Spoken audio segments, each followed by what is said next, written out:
We're so grateful to Osprey Packs for partnering with us and supporting the podcast, so please stay tuned for more about them later on. I have an opportunity for you to join me in real life for some real travel. Here's the latest Jump Adventures update. We are going to Greece for a bike and boat island hopping adventure this May 9th to 16th, 2025, and we still have space left. Check out jumpadventures.com to learn more and book now. We're going to have a yacht all to ourselves with ensuite cabins on board, so you get to sleep in the same bed every night as we start in Athens and make our way west toward the island of Corfu. You'll have your own bike for the week, e-bike if you want one, for cycling the islands as we go, in between meals crafted by our private chef on board, and all the relaxing you want to do on the top deck under the Mediterranean sun. These bike and boat adventures are our most carefree and relaxed trips. All you have to do is say yes and show up, and there's still space. Head over to jumpadventures.com to grab your spot now, and we'll see you there. This is the Budget Minded Traveler Podcast, episode 16. Welcome to the Budget Minded Traveler Podcast, your source for the tips and tactics that will inspire and equip you to travel the world. And the best part, it won't break your bank. And now, the Budget Minded Traveler herself and your host, Jackie IRL. Hello, everybody. Welcome to the Budget Minded Traveler Podcast. This is episode 16, and I think that this is an extra special episode. I feel like I've said that before, but I think I just get excited about all of my podcast episodes, which I guess that's okay. But one of my favorite things about having my own show is that I can give a voice to people who wouldn't normally be heard.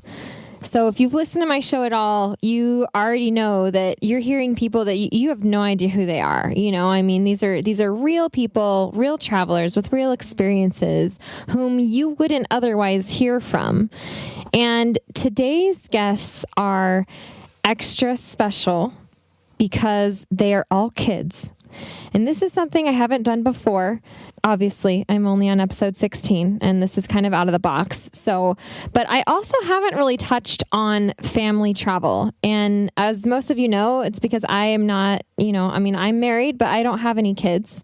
So I cannot really offer a whole lot for family travel. And I just want to tell you a story real quick. I was at a barbecue here in Bozeman. This is a couple of months ago. And I started chatting with this 14-year-old kid who I heard him mention something about living in Indonesia, and my ears perked up, and I was like, what? Let's chat. And so I actually listened to him tell stories for, I would say, the next hour at this barbecue.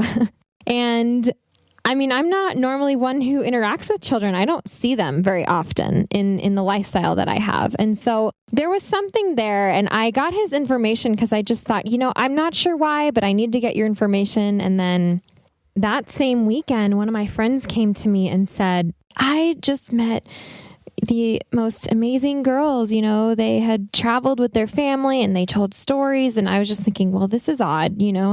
There has to be something here. And so I got their information as well. And I ended up actually interviewing all three of them. So there's two sisters, their ages 11 and 14 now. And then this one boy who is 14 years old now. And they each have stories about how their families went abroad. This is long term, we're talking. So the girls went for 3 months in Europe with their parents, and they actually lived and toured in a van for those 3 months while traveling all over Europe. And this was 3 years ago. So they were 8 and 11 at the time. And the boy had gone to Indonesia with his family. He has one brother and his two parents. They went over to Indonesia for an entire year. And this was also 3 years ago. So he was 11 at the time as well. And I just wanted to talk to them and get their perspective on what this type of travel with their family did to their lives, how it affected them, and how it changed their mind about things and what they learned. And so I wanted to be able to put all this together and share it with you because I know that I can't offer, like I said, I can't offer much in the way of family travel.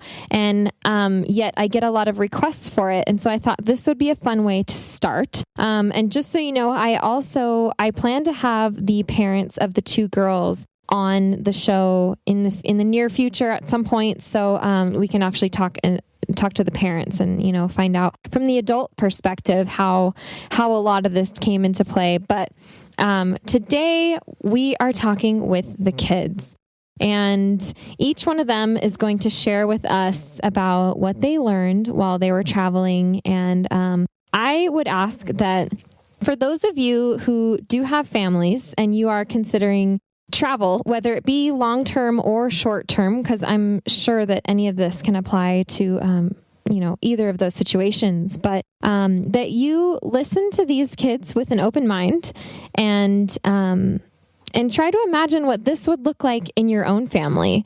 If these were your children being given the opportunity to, share about their travel experiences, what kind of stories would they get to tell about? What would they get to talk about and share with everybody? Because I really do think, I talked for a couple of minutes with the girls' parents, and they said, that they used to love traveling before, and that it's even better now that they have their kids with them. And so I know that it sounds like a challenge for a lot of parents out there to travel with their children. And I know there are a lot of things that you'd have to overcome to get to that point, and figure out what they're going to do for school and a lot of the logistics of things. But at the same time, if I may, I would encourage you to consider it. And, we all know that they say, and I say this too, that you learn so much more, from the world than you can in a classroom. I learned so much more studying abroad, just living abroad, than I ever could from a classroom. And that can start at a young age. We're going to hear today the lessons that they learned are kind of age appropriate, which is interesting because I wasn't necessarily expecting that, even though, of course, it makes sense. So for those of you who are thinking about possibly traveling abroad with your children, I definitely encourage you to listen to this one maybe a couple of times and hear what has become of these experiences in these kids' lives, because it's definitely changed them. And this could be your kids. So here we go. We've got two sisters who live in Nevada. Their names are Allie and Noelle. We're going to hear from Allie first, and then Noelle, and then we're going to be talking to Graham. And Graham actually lives here in Bozeman, and they were all really excited to come on and talk about this, I think because they don't normally have an outlet to share all these stories. So I will go ahead and pass the mic over to them and let them share about themselves and their travel stories. So here we go with the kids. All right. Hi, Allie. Thank you so much for joining us on the Budget Minded Traveler podcast. How are you today? I'm great. Thank you. That's great. And so how old are you, Allie? I'm 14 years old. 14. And your family has taken a trip that we cannot wait to hear about how that went and what you thought of it. So, I've already mentioned a little bit about you so far, but why don't you take a couple minutes to just let us know who you are and what were the travels that you got to do with your family? Where did you go and what was the purpose of it? How long did that last? Okay. Well, as you said, my name's Allie and I'm 14 years old. 3 years ago, my family, the four of us, we went to Europe for 3 months. We traveled around in a van the entire time. And we started in the Czech Republic. And from there, we went to Austria, Germany, Switzerland, Italy, Greece, France, San Marino, Spain, Belgium, Luxembourg, and the Netherlands. How many countries is that? I wasn't counting. It's 13. 13. I figured you would know. So 13 countries in 3 months from a van. That is so awesome. And what was the reason? Why did you guys go? Well, my parents had lived in Spain before I was born, and they had always wanted to take us there, and it just seemed like a good time, so we went. Awesome. Just seemed like a good time, right? So Then did you have to get out of school for that? Well, we started around the middle of summer, and my mom is a teacher, so when the 3 months overlapped when we would have gone back to school, she just homeschooled us for that time. Oh, that's so awesome. So you actually were just probably less than a month or so, or maybe about a month homeschooling? I think it was around 2 months. Okay, so you didn't actually miss that much of school, right? No, it was fine. Oh, that's so awesome. Yeah. Didn't affect your grades at all, did it? Nope. Of course not. That's so great. So, before you went then, what were your thoughts about it? And, were you a little nervous? Were you scared to leave your friends, or what did you think about that? Yeah, well, I was really excited because before then I had only been out of the country once to go to Canada. Mm-hmm. And I was really nervous because, since I had only gone to Canada, they speak English. It was fine. It was not really different from America. Mm-hmm. But I knew that going to Europe would be a huge difference. And I was kind of scared that I wouldn't be able to talk to anyone, especially mm-hmm. anyone my age, because I didn't speak the language. And so I missed communicating with my friends. That was what I was worried about. Mm-hmm. Right. But did you find, of course, you probably have like Facebook or something. Do you have Facebook? I don't have Facebook. You don't have Facebook. You what? I have Instagram, but that's it. That's almost better. Then you can show off to all your friends where you are and what you're doing, huh? Mm-hmm. I'm curious. So what grade were you in? Oh, because that was 3 years ago. So that would make sense that you didn't have Facebook. What grade were you in? I was just going into sixth grade. Into sixth. Okay, so there's no option for language study even before at that time, right, for in your school? There actually was. I got to my school before they offered a dual immersion program. Oh. And that's what my sister is in, actually. Mm-hmm. Oh, that's so awesome. And is that Spanish? Uh-huh. Are you studying, too, a language? I'll be starting this year. I'm going to take French. Okay, good for you. So I'm curious what you thought about the language thing. Did you learn anything while you were over there? Just since that's one of the things you mentioned that you were nervous about. Yeah. Oh, my gosh. I learned so much. The first, the history is amazing. I learned so much about stuff that I had never known about before. And also, I just learned how to get along with people because when you're over there, you don't, it's completely different and you feel like you don't really know anyone because obviously you don't. And right. You learn to talk to people and just get along after, you learn to get along with people you've never spoken to. Yeah, even sometimes without a common language, right? Body language and pointing language, and lots of smiling and nodding. Yeah, that's great. So I'm curious, what was the hardest part about your travel experience? Do you have any stories that you want to tell about that? Yeah. Again, the hardest part was the language barrier. And we take that for granted when we're here in America because when we go to the store, we know we can read the labels, we can read the signs, we can talk to people, we can ask questions, they can help us. We're familiar with the money, we can actually use it. And when we went over there, I had no idea. And so one time I was sick of drinking milk, and so I decided to go to the grocery store to get some grape juice. And I went and I found a box and it was juice and it had a picture of grapes on it, so I assumed, okay, it's grape juice, great. Yeah. So I brought it home to our van, and I say home, which was our van. And I brought it home and I poured it and I tried a sip of it, and it was wine. Yeah, I could see that coming. Yeah. And so just small things like that, it becomes such a big deal in your life. Yeah, I completely understand. There was one time that we were just recently in Hungary, and I actually make a great effort to learn languages in a lot of places where I go, but they say that Hungarian is the hardest, one of the hardest languages to learn on the planet.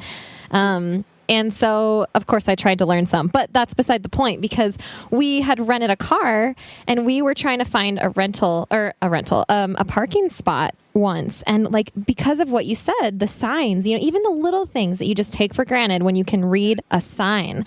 We found a spot on a crowded street and there were signs all around and we're can anyone help us figure out what this says? We're trying to communicate with anyone we see, like pointing, sign, car, okay, like, can we park here?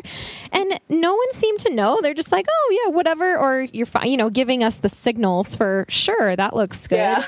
And when we came to check on the car, like 6 hours later that night, there was a boot on it. Like, they put the metal thing over the tire so you can't drive it away. And apparently we had picked the one spot. The reason why the spot was open was because it was a loading zone for like 10 a.m. It wasn't even like that time of day, but we still got a ticket for parking there.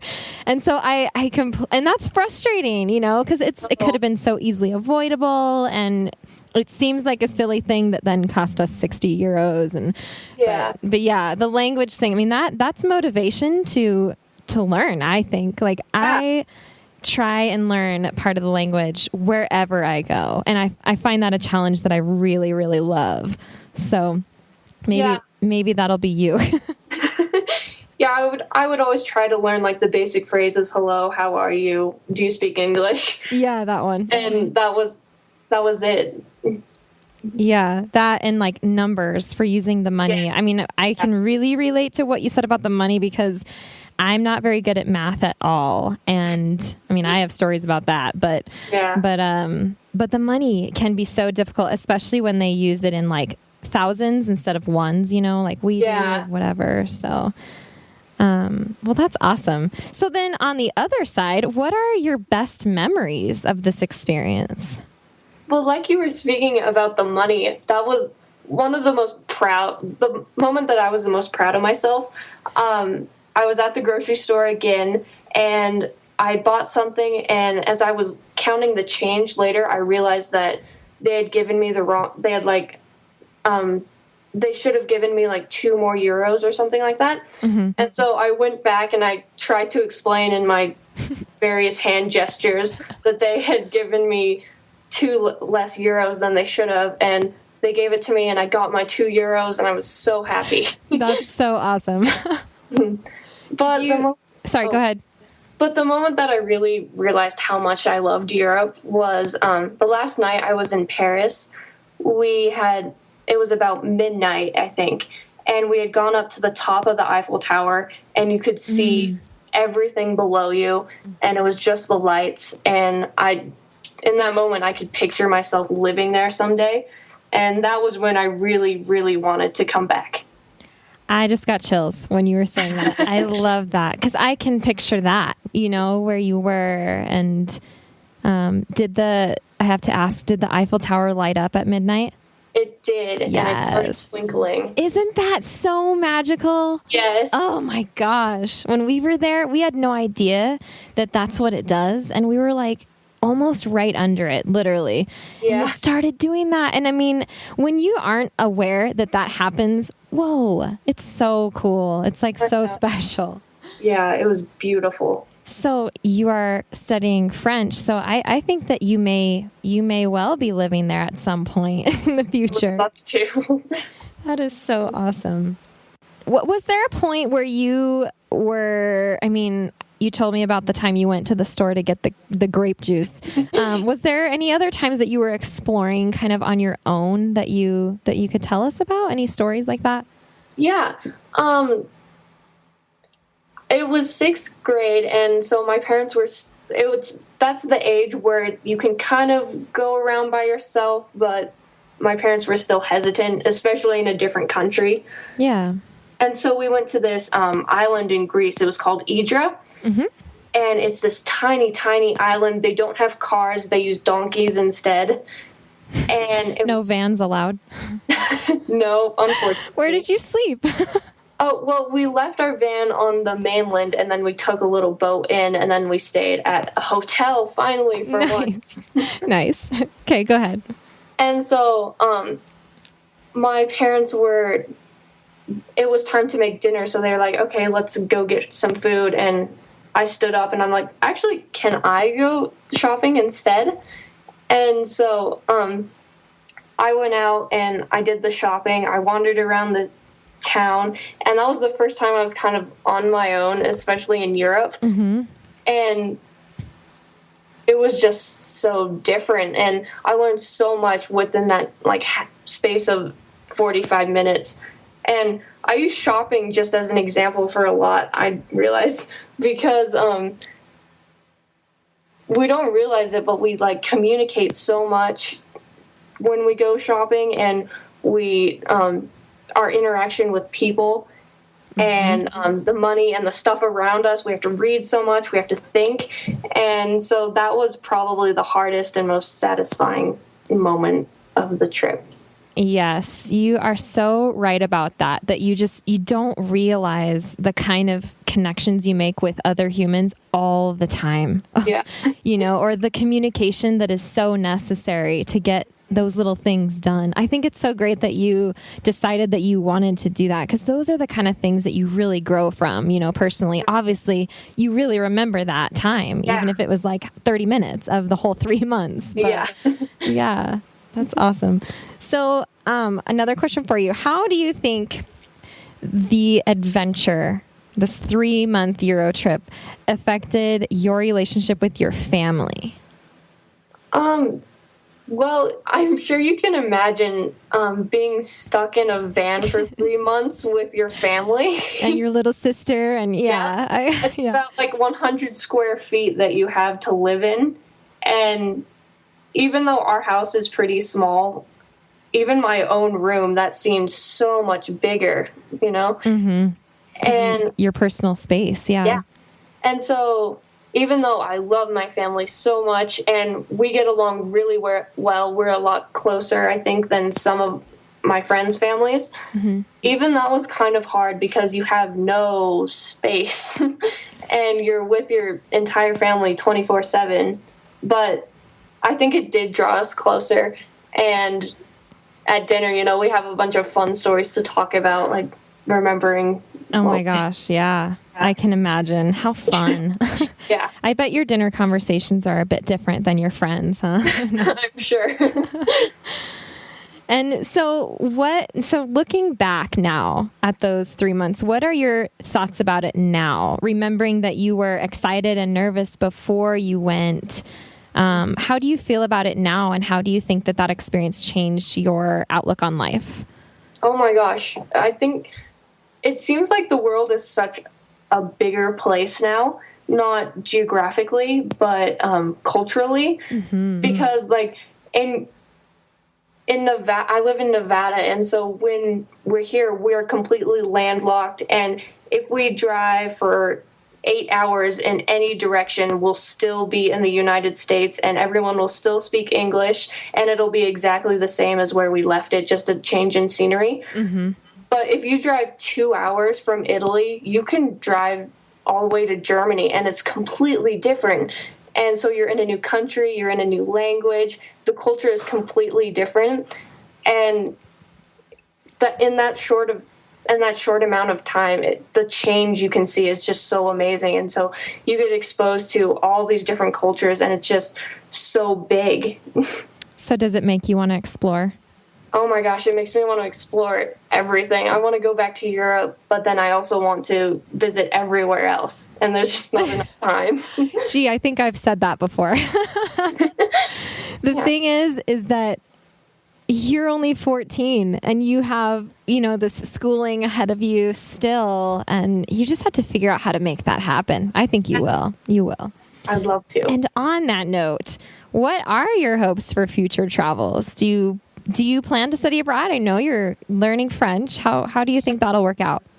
I hope it works out. I would love to stay in France, or I met a family while we were in San Sebastian, Spain, mm-hmm. and they often host college students from our town. And so I would love to go there someday, stay with them. Maybe learn some Spanish. Yeah. I think it would be a great opportunity. Yeah. Well, you're 14, you're starting French now. Once you get that down, you just keep collecting languages. That's kind of what I do. It's really fun, and it takes you to a lot of new places. I'm sure. I would love to.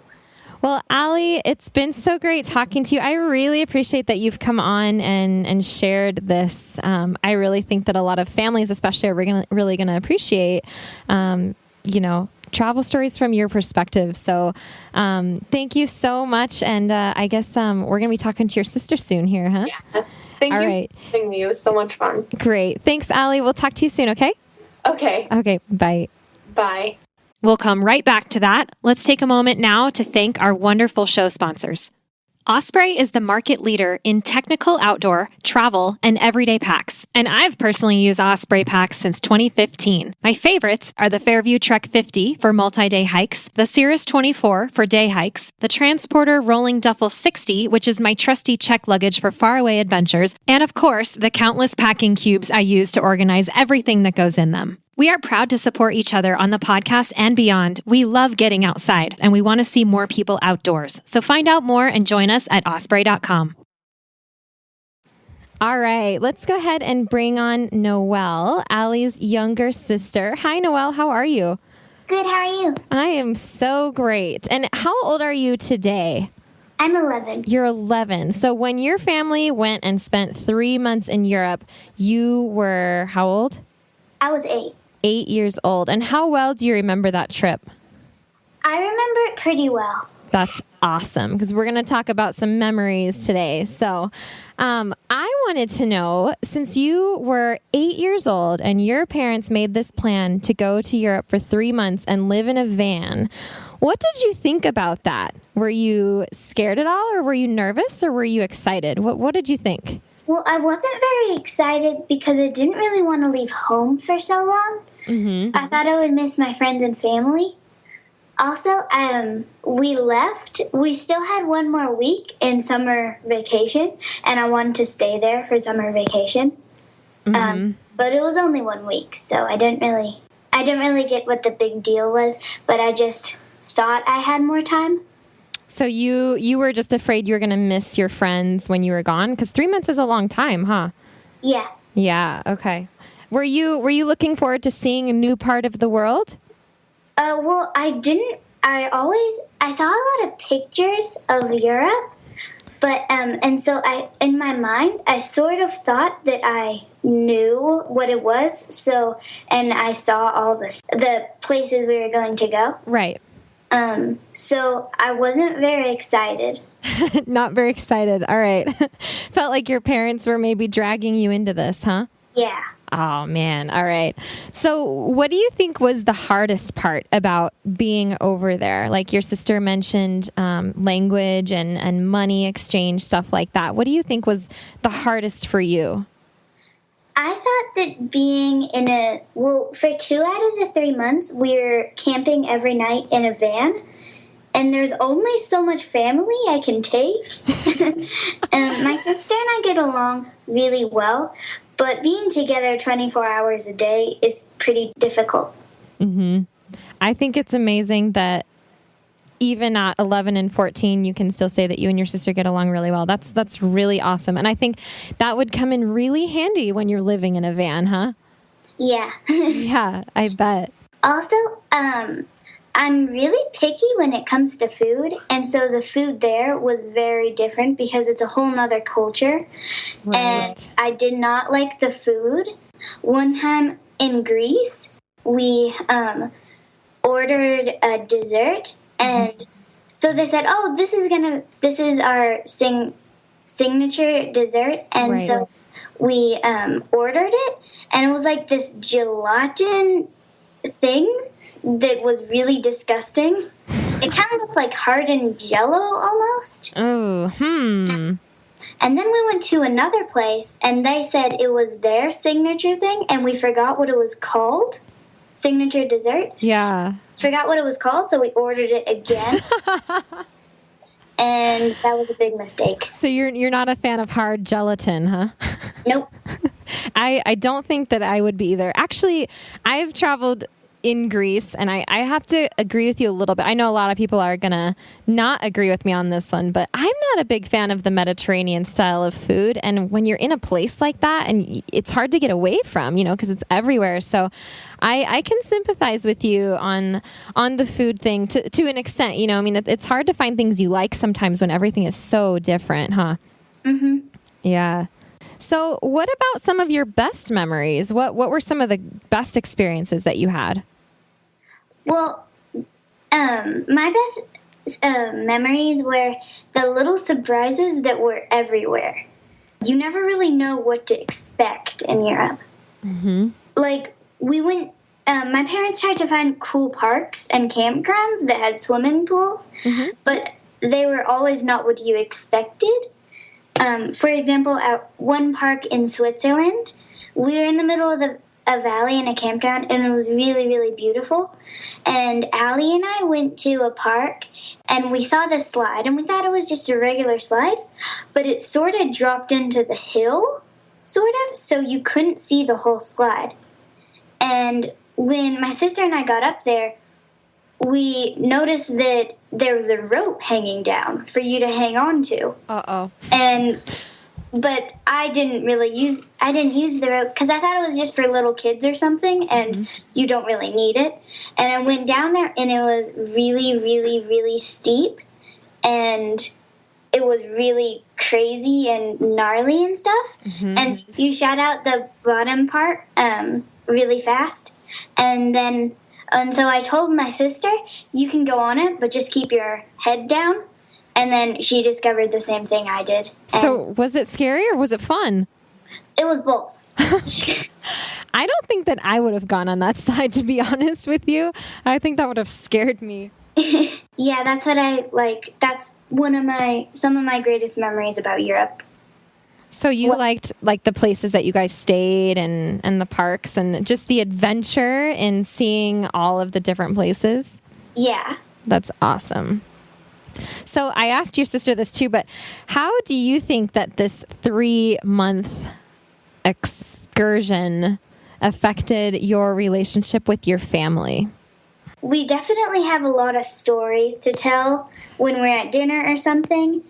My sister and I aren't really afraid to try new things as much as we did before we went on that trip. Right. Mm-hmm. So you're braver now, right? Yeah. Yeah. I can imagine that would happen to you for sure. I mean, that happens to me every time I go somewhere new too. So you're just starting young, which is even better. Yeah. You can never really tell if it bonded you or not. And why do you say that? Well, because we were pretty close before we went to Europe. Mm-hmm. But I think it might have brought us a little closer because we have a lot of things to talk about and we've been through so much together. Right. Yeah, maybe it did. Maybe it did. Yeah. It sounds like it probably did. Yeah. So now that it's over, now that you can look back on it, I mean, I know it's been 3 years, but how do you think that experience changed you and your outlook on life? Well, I know that I'm a little kinder to people and understanding that don't know our language when they came here, because I know it's really frustrating to be in a country and you don't know their language. And so now I kind of understand that. I think that I can handle frustration a little better. There was a lot of times when I was really frustrated there. Like one time we missed our midnight train to go to Spain, and luckily my dad found a hotel that was that was basically right across the street from the train station. And we were in Paris. We went to sleep at 1:30 because we missed the midnight train, and then we had to get up at 5 o'clock the next morning, and I was just so frustrated and tired my mom asked me to go get a drink of water, and that was kind of the last straw. So I stood up and headbutted her in the stomach. Oh, no. And so I don't, I kind of know how to handle frustration more because I've been in a lot of experiences where you probably need to. Yeah. So are you saying you probably wouldn't act that way now? Yeah, I wouldn't act like that now. Yeah, you kind of know how to handle things a little cooler now? Yes. That's great. So do you have any hopes for future travels? I mean, are you thinking about studying abroad, maybe like your sister, or what do you think about that? Yeah, we know some friends that we met in Spain. And I'm in a class in school where it teaches you like half Spanish and half English. Mm-hmm. And so I already know some Spanish, but I would like to but we have, they teach us the Mexican Right. Spanish. Yeah. But I would love to learn the Spain, like, I would like to learn the Spanish they talk in Spain. So I would like to go study abroad in Spain. That's so awesome. Good for you. I think that's a great goal, and you should stick with it, and you should stick with your Spanish as well. I'm excited for you. Oh, thank you. Well, Noelle, thank you so much for sharing with us. That wraps it up for us today. But I really appreciate you coming on and talking with everybody about this. It's really special, I think. So thank you so much. And we'll talk to you later, okay? Okay, thank you. All right. Bye, Noelle. Bye. All right, so let's go ahead and bring Graham onto the show. Graham, thank you so much for joining me on the Budget Minded Traveler podcast. How are you? I'm great. How are you? I am good. Thank you for asking. So, Graham, how old are you? I'm 14. You're 14 now, and you and your family took a trip. How long ago was that? That was when I was 10 and 11, so when I was in the 6th grade. 6th grade. So you were 10 and 11. And what was that trip? Can you maybe tell us a little bit about who you are and what were the travels that you got to do with your family? So, my name's Graham Branch, and I had the opportunity. My father's an English professor at MSU. His name's Kirk Branch, and he was awarded a Fulbright Scholar to send us to a small town in Indonesia called Salatiga, which is in central Java, for a year. And that allowed us to do lots of travels around Southeast Asia and in Asiana Pacific area. And it was a really mind-blowing experience. I love that you say that. So you actually got to go for a whole year. And was your dad, he was teaching English over there, or what was that for? He was teaching upper-level English classes and creative writing and rhetoric, that sort of thing, in a small university. Okay. And so you guys you lived in one place for the whole year? Is that how it worked? We lived in one place for the whole year, but something that a lot of travelers may know, in Southeast Asia, it's very affordable to go places. So we did tons and tons of traveling. Every single weekend we'd go somewhere. Right. That's awesome. So before you left on this trip, what was your reaction when you found out that you were going? Were you excited, or were you scared, or mad at your parents for deciding to uproot you and take you away for a year? What was going through your head? Well, originally we were actually declined my dad was actually declined the scholarship. So we were all really disappointed. But then the person that was in his place had to drop out for some reason unknown to us, and we got to take their place, you could say. Mm-hmm. So at first, I have an older brother who was a freshman at the time. He's going to college now, and he was very, very, very frustrated. So in a way, I wanted to sort of use it as an opportunity to get on my parents' good side, but also I was very scared because I didn't know what I was getting into. Mm-hmm. And that's definitely understandable. What was it that scared you? Well, it's sort of a far-off place, and being in Bozeman, Montana, not doing a lot of traveling before that, it was hard just for my head to wrap around the fact that we're going 8,000 miles away to a completely alien place. Mm-hmm. Yeah. Were you afraid you were going to miss your friends or any of that? Were you excited a little bit for the adventure? I was excited for the adventure, but I was really sad because, I was missing a lot of friends at what, in my mind, was a critical point in my life, which wasn't if we would have stayed in Bozeman. Okay.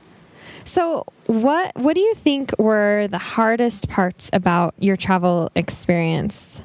Well, I know, like, just, it's, there's, if you've ever been to Indonesia, it's so different. Like, Indonesia and Bozeman could not be any two more different places. Uh-huh. So, this is just a little example. One of the first weeks we got in Indonesia, we were in our town, and I was very, very jet lagged. And phenomenally emotionally unstable and did not at all want to go to school. And I was crying and I wouldn't eat breakfast. So my mom offered, she said, let's just go to the local bakery. Get you a little treat. So that local bakery was called Wonder Bakery. And it was several blocks from the place we were staying. So we walked up and I picked out this sugar-coated donut. And I was like, you know what, this is going to make my day. And we got it. Went back to the hotel, and because of our, like, at the time we didn't speak any Indonesian, so we couldn't read labels. So the first thing I did was take a bite of that donut and found that it was filled with tuna fish. Oh. So, like, part of it is just we didn't understand what it was like to be in a different place, and we didn't understand the people, we didn't understand the culture. And it was also very difficult because we live in a very unreligious family. Mm-hmm. And the school we were at was a missionary school that was filled with Christians from Oklahoma. Mm-hmm.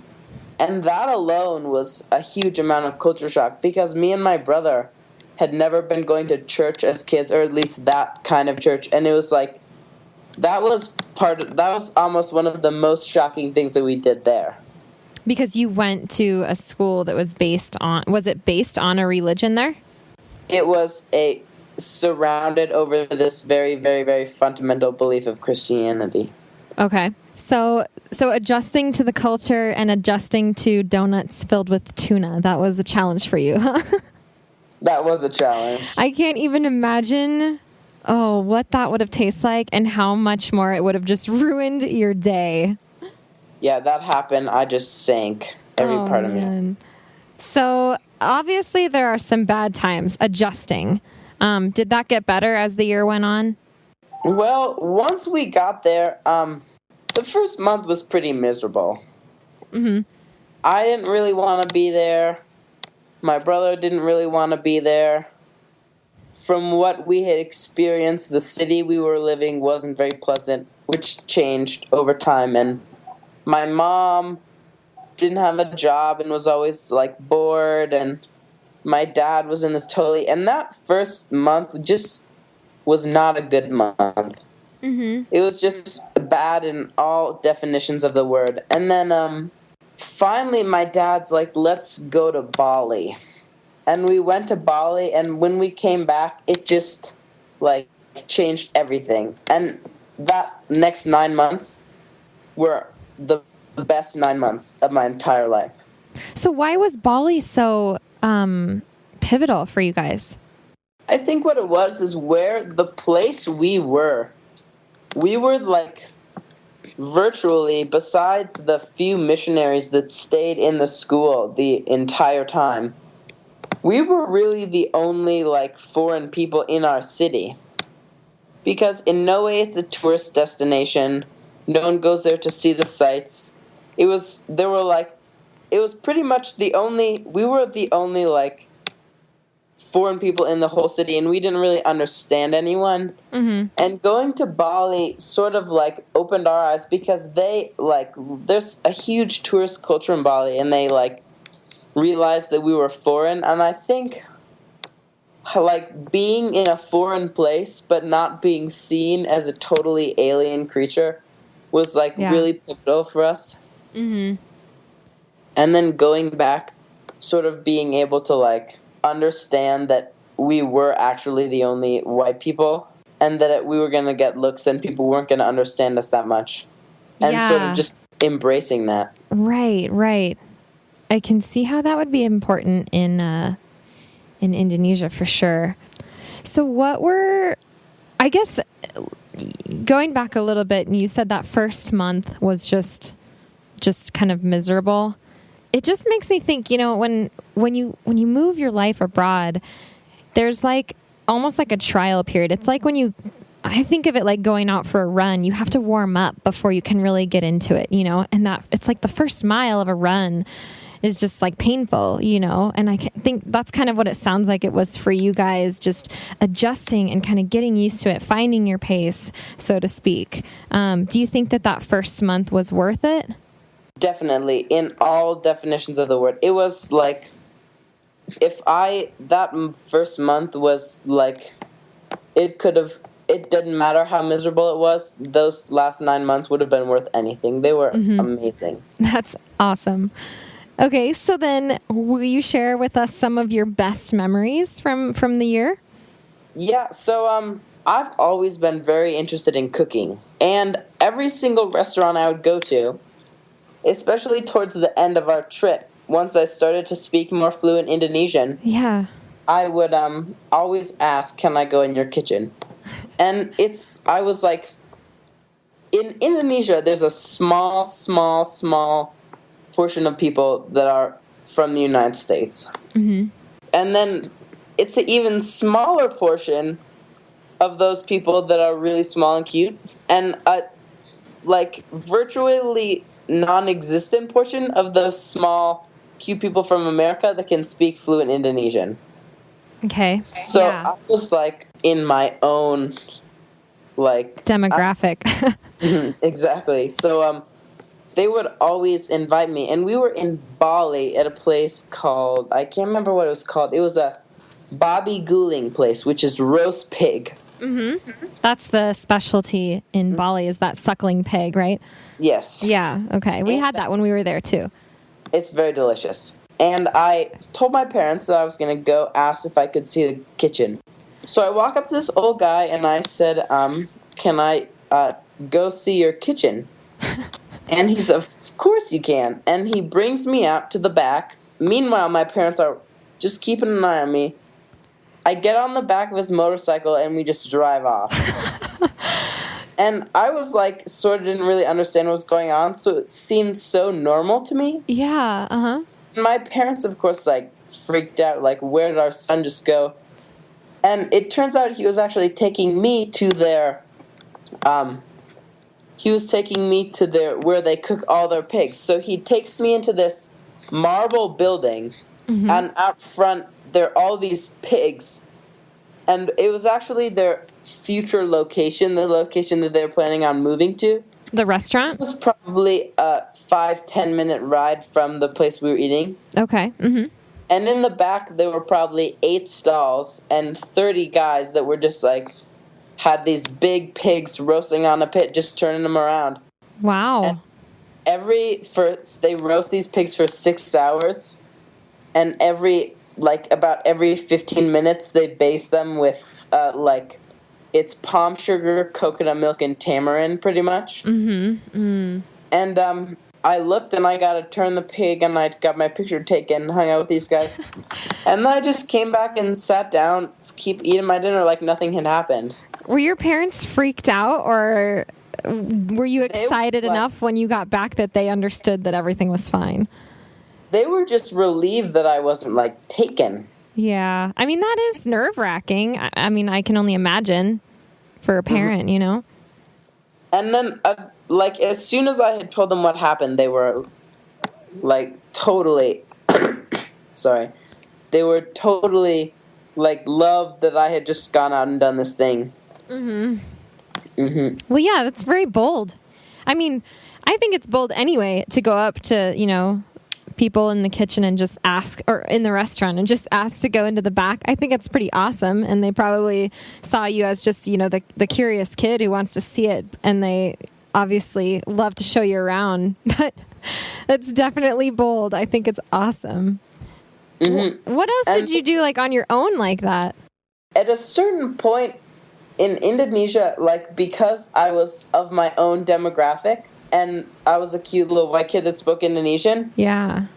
I could, get on my bicycle and just leave and go explore And most afternoons when I got home from school, that was something I'd do. I'd get like a couple bucks in my pocket just in case anything happened. And I'd just go ride my bike and do something exciting. Mm-hmm. That's awesome. Yeah. Do you have any more stories you want to share with us? Here's a good story. So, in Indonesia, there's the Komodo Islands, which are the only place on the earth where Komodos live naturally in their habitat. Mm-hmm. And it's a really rare place because the reason the Komodo dragons only live there is the currents are so strong. There's the water on one side of the island is a foot higher than it is on the other side. So there's just these extremely strong currents. So these Komodo dragons aren't able to swim into the mainland of Indonesia, or like as most mainland as you can get with a country of 17,000 islands. Right. So we went on this cruise to see the Komodo Islands and then go to Flores. And when you think of cruise, you think of like big carnival cruise with slides. My parents were pretty much sleeping in broom closet.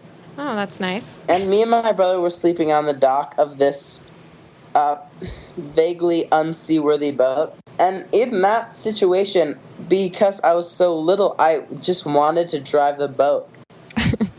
And because there are no safety regulations, that was totally fine. So really what I did is just drive the boat for them. So that cruise was just like so fun because I was like the captain. That's awesome. Except I was only 10. Yeah. And then of course the Komodo Islands were amazing, and the snorkeling is like some of the most beautiful things I've ever done, but just the people are so nice that I went to like this rare, one of like the most environmentally beautiful places in the world, and I did the best snorkeling you can do anywhere. And just the things I remember are just people being nice to me and letting me do things. Because you're the cute little white kid who speaks Indonesian.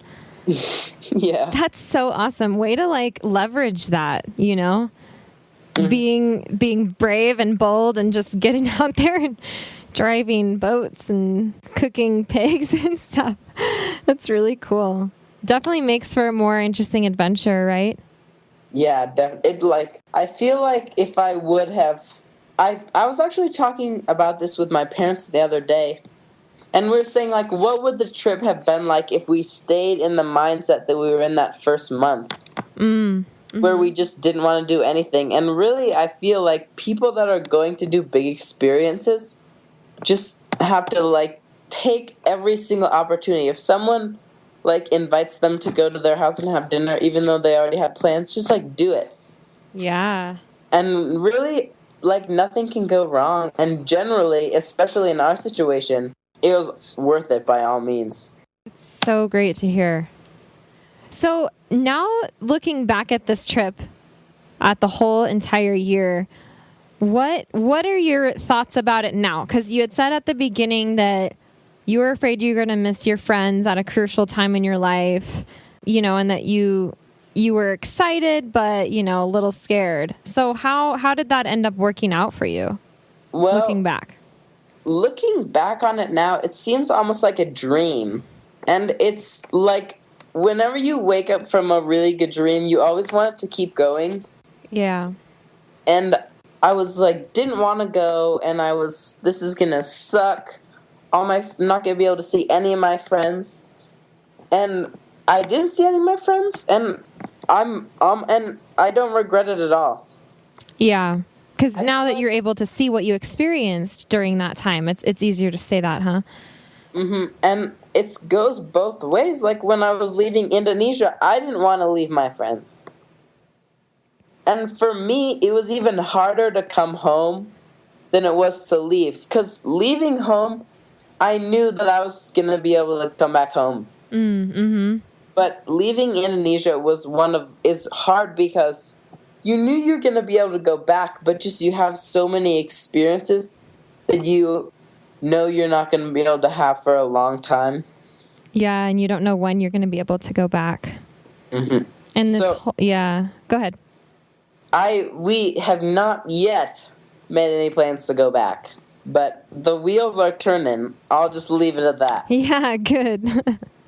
I know that's always really hard. I mean, you bring up a good point because you think that getting up and getting out your door is the hardest thing, but then you get there and everything falls into place and, you're still alive and everything's fine and fun and exciting and it's an adventure. And when it comes time to leave, you realize how much you've grown to love what you just experienced.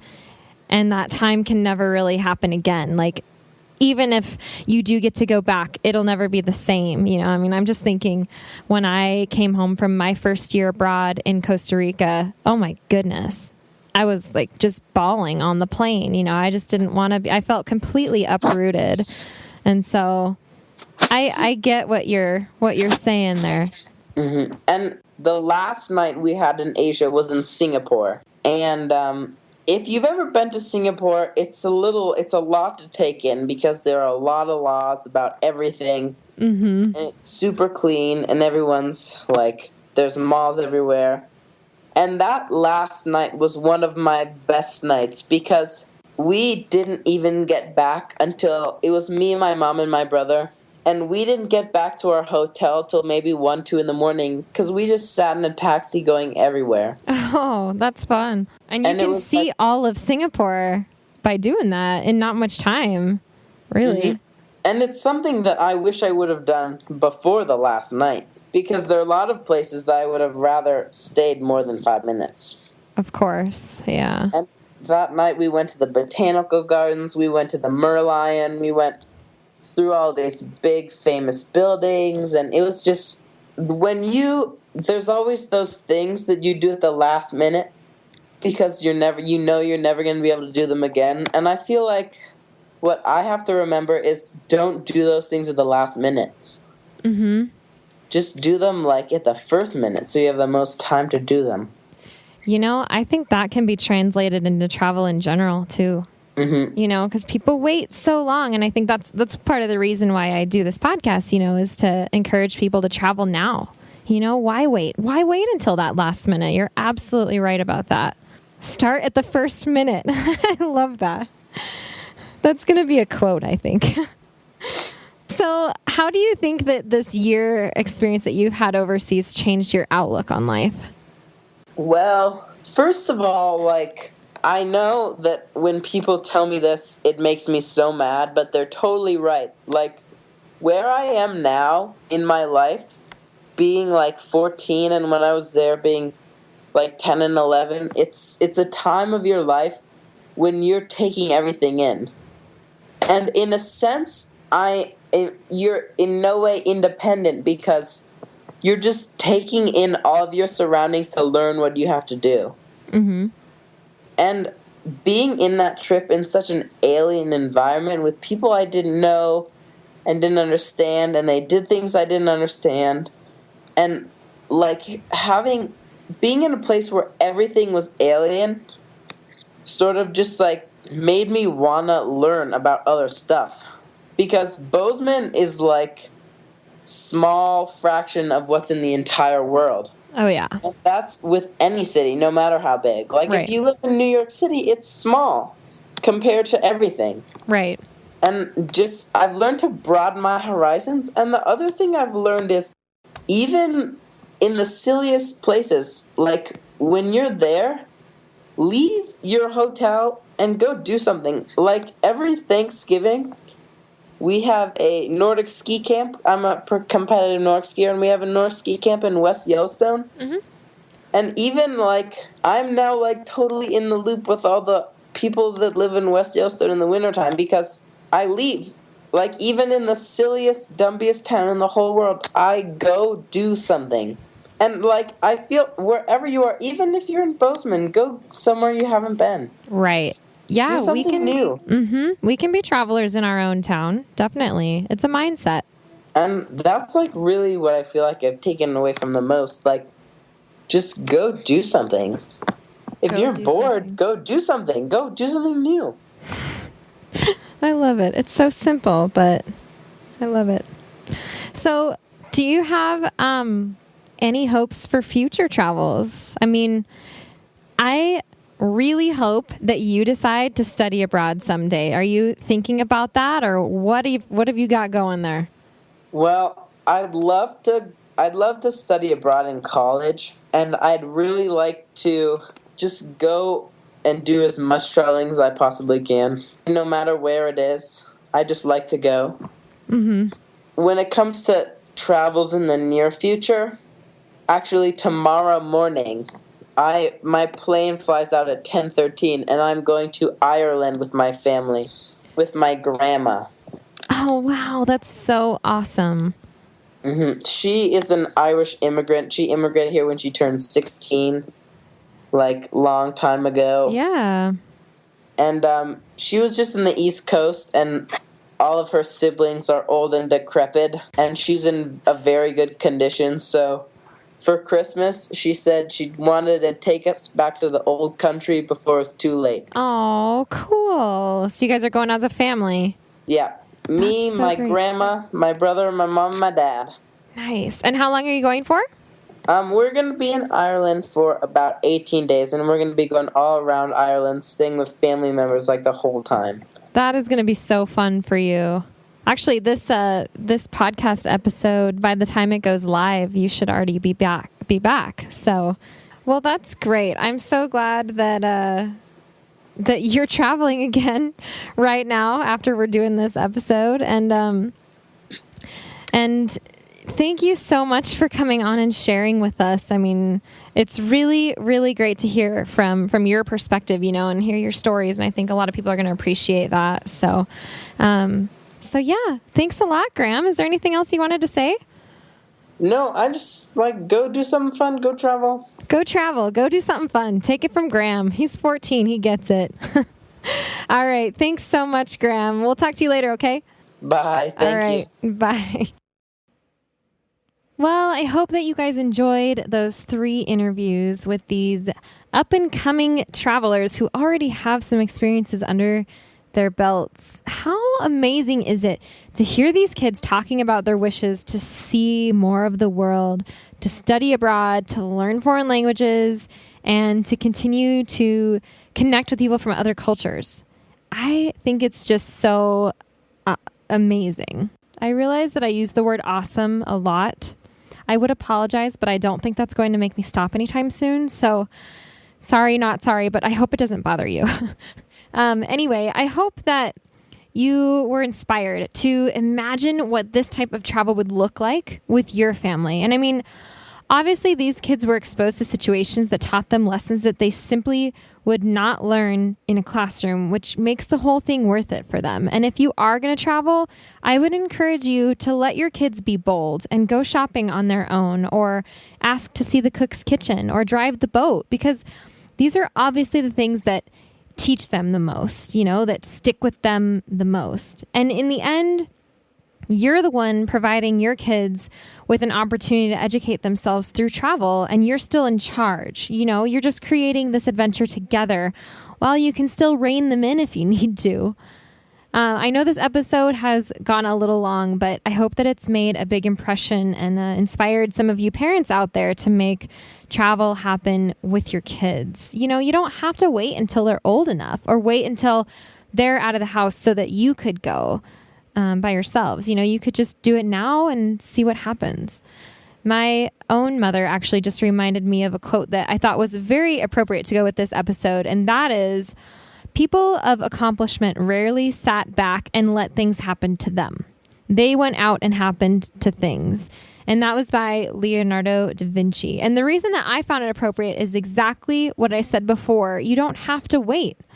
Like Graham said, don't wait until the last minute to do things. Do things at the first minute. I just love that. He said, just go do stuff. I mean, aside from making all the memories as a family, you'll have broadened your kids' horizons in huge ways, and you should be proud of yourselves for that. So thanks again so much to Allie and Noelle and Graham for sharing your stories with a whole bunch of adults.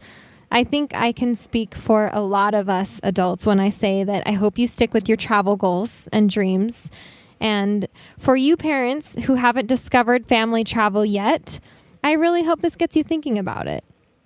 So thanks again for tuning in and for sticking with me to the end of this long episode. And I will see you guys next week. Thanks.